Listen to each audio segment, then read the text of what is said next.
So I realized just before I left that I never showed you what to do for the pond. So I thought I'd make a quick little video. So on the back shelf of the kitchen outside, there's these 4 containers right here. So these are the ones that you're going to need to take care of for the pond. So I usually just take them out and put them at the edge of the pond. Okay, so I just put them out over there, but I forgot to mention that before you start, you want to fill up the pond a little bit. So let me show you the level that it's at right now. So it loses a little bit of water every day just due to evaporation and maybe some underwater seepage or something like that. So the level it's at right now is not too bad. It's a little bit on the low side. So usually what I do is I gauge it by this back corner right here where this black pipe is. As you can see, it's you know, like maybe 4 or 5 inches from the top. So usually what I do is, you don't need to fill it every single day, but I'd say about twice a week. Otherwise it'll get like pretty low. You'll begin to notice it when you look out the window. You're like, whoa, the water's really low. Anyway, to do the water, so first I make sure that both of these are turned to the off position, otherwise you'll get sprayed with the water sprinklers. And then I turn on the hose, and I go ahead and turn it up all the way. And then I turn, this one is the one that does the pond. So here we go. So the hose is right next to the pump that's doing the waterfall right now. So if you look really carefully, you'll see little bubbles or something every once in a while up here. That's just the water rushing in. The most important thing is don't forget to turn off the water. So bad things will happen if you don't turn off the water. So yeah, don't let the water go for more than half an hour. Usually what I do is I set the microwave timer or my alarm on my cell phone or something like that to remind me to turn it off. Anything more than like half an hour worth of new water is dangerous to the fish, because you don't want to have too much new water at one time. And if you actually let it go like accidentally overnight, it will flood the entire yard, including the neighbor's yard. That happened about 8 or 9 years ago. That was bad, so don't forget to turn it off. All right, so the next thing I do before I actually add all the chemicals in there is I skim the top of the pond. So if you'll notice, there's all these leaves and pine needles at the top. Like I said, you don't need to skim it every single day, but after about 3 or 4 days, what'll happen is the leaves and pine needles become waterlogged and they sink to the bottom, and it forms all this goop at the bottom of the pond that's not so good. So try not to let it get too filled up. So over against the tree, I keep this little skimmer device thing. So it really only takes a couple minutes. Just kind of go through, and it's like sweeping basically.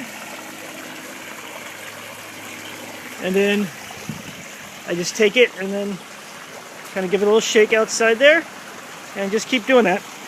So it takes me about a minute or two, like 5 minutes, but here, let me fast forward. Right, so there we go. I did the preliminary sweep of the pond. There's actually a second time I do it after I put the chemicals in, just to stir things up, because what'll end up happening is as the pond water level gets higher and higher, some of the needles that are right now stuck to the edges of the pond will end up on the surface. So I kind of do a second one afterwards. One of the things I forgot to mention is that when you're sweeping, you'll occasionally pick up these kind of water bug things, and that's okay. They're good for the pond, so you can leave them in or take them out. Other thing I forgot to mention is you'll want to check the waterfall to make sure that there's no water dripping behind over here. Make sure that all the water from the waterfall is actually going into the pond. It's actually pretty important. I mean, every once in a while, if we have like really, really strong winds or a storm or something like that, the waterfall bin will get knocked over just a little bit, and some of the water will be going outside the pond, and that's actually really bad. That'll actually drain the entire pond within a day, because the pump still goes, and basically we'll be pumping water out of the pond. So another thing I like to do is check just to make sure this is okay, and if there's any like big leaves or something gross like a dead bird or squirrel in the main rocks over here, I take it out. But this looks pretty good actually. So also don't worry about cleaning up the bottom of the pond, just skim the top. About a couple times a year the bottom does need to be cleaned out, but I actually did it just before I went, which is why there's these huge piles of muck along the side of the pond. Also about once a month or so the pump needs to be cleaned out, but I did that just before I went as well, so we don't need to worry about that. Alright, so I guess we're ready for the stuff. So the first thing I usually put in is the stress coat. And sorry, that was a little hard to do one-handed. So usually what I do is put in about 4 capfuls of it. And I just kind of, it's not even a cap full, just like that much. And I just kind of toss it into the pond, like so. And like I said, I do that like 4 times.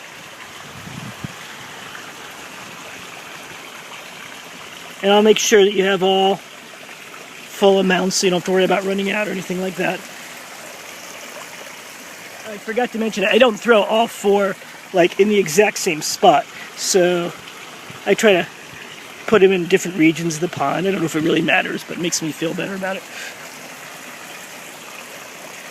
So okay, that was the stress coat. It just kind of helps the fish adjust to the new water that's coming into the pond. Then there's the AquaClear. Or AccuClear, sorry. So this is just supposed to keep like dirt particles from going into the water. Like I said, normally I don't do it on the ground like this. I just need the one hand to hold the camera. Usually I just have one hand holding the cap. And again, 4 of these thrown about the pond in different areas. So there's one. The one chemical that works slightly differently is the algae stuff, because rather than throwing that into the middle of the pond, what I do is I walk around the edge of the pond and kind of drop it along the rim, because that's where the algae shows up. So usually what I do is, again, I can't do this one-handed, but so usually in one hand I'd be holding the bottle, on the other hand the cap. And the first capful I actually put into the bin of the waterfall. So kind of just along the rocks here, along there. And then I spray some into this corner. I can also tell the water level's getting pretty high. So that's only been about maybe 15 minutes worth or 20 minutes worth. And already you can see it's starting to crest close to the water is coming up to the level of the rocks. So it's getting pretty full. But I walk around the rim. And again, normally I'd have it with both hands. Let me see if I can do that. Alright, so basically I just walk along the rim with the little cap full of the stuff, and the other hand's holding the bottle that I can refill the cap with. And I just kind of drizzle in as I walk around the rim. And it takes probably about 3 or 4 capfuls to go around the entire pond. So the very back of the pond, there's some dense foliage and stuff. So it's hard to kind of walk around back there. So when I get to that area, I just kind of get close to it and toss the cap in. Last but not least is the actual plant food, the fish food, which is the stuff right here. There's plenty more of it in the kitchen cupboard, but I really doubt you'll run out. So when I was cleaning out the bottom of the pond the other day, I did spot 3 fishes. So there are definitely some fishes left, but they tend to hide underneath the waterfall. There's a cinder block underneath the waterfall right below here, and that's where they've been hiding. I found them. Alright, but before you feed them, what I like to do is do one last sweep. And you notice there is a few more needles now that came from the water level rising. I should point out the water level is getting pretty high, because here it is, it's getting close to the edge of the... See how it's coming up over the rocks a little bit there? So, just so I don't forget, I'm actually going to go and turn off the water right now.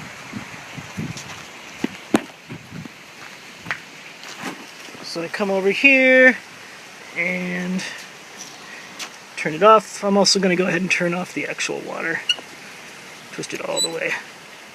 There we go. And just before I put the food in the pond, I do the one last sweep. You don't want to feed first and then do that last sweep because then you're taking away all the food. But I do like to get one last sweep in just to kind of stir up all the chemicals that were just in there and get all the pine needles that were caught by the rising water level.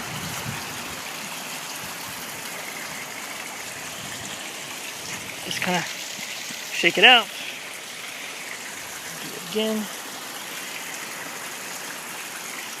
Alright, so you don't have to get every last little leaf and pine needle off the pond because in a few hours the wind is going to blow more there anyway. But anyway, then when I'm done, I put the thing back up against the tree and get about a handful of this stuff. So there we go. It's about enough for just 3 fish. That's just plenty. So it used to be that they would actually come to the surface of the water when I tossed the food in there. They actually haven't done that for the past month or so. I think it's now because they're afraid of the raccoon or bird or whatever came and ate their buddies. I did actually see one come to the surface just like a minute ago though, so they're definitely still here. But anyway, I take my handful of stuff and just kind of toss it around in the pond. Again, kind of spread it out all over the place. So, oh, there's one. You see the orange thing right there? There, swimming up. Yep, and there's another one. There's a couple of them. So yeah, they're coming up to eat the food. So, all right. So, water turned off. Skimmed all the chemicals there, so we're just ready to put it away back on the shelf. Another important thing I forgot to mention is that it really is important that you not leave the food and chemicals outside on the grass in the pond, and that you do put them back on the shelf. Otherwise, the creatures get into them. So anyway, so water off, stuff back on shelf. Pond level looks good. Again, the most important thing is make sure you've turned off the water and make sure the waterfall is actually falling into the pond. And again, if you do that, like, you know, twice a week, everything should be good. Great. Thanks, Crystal.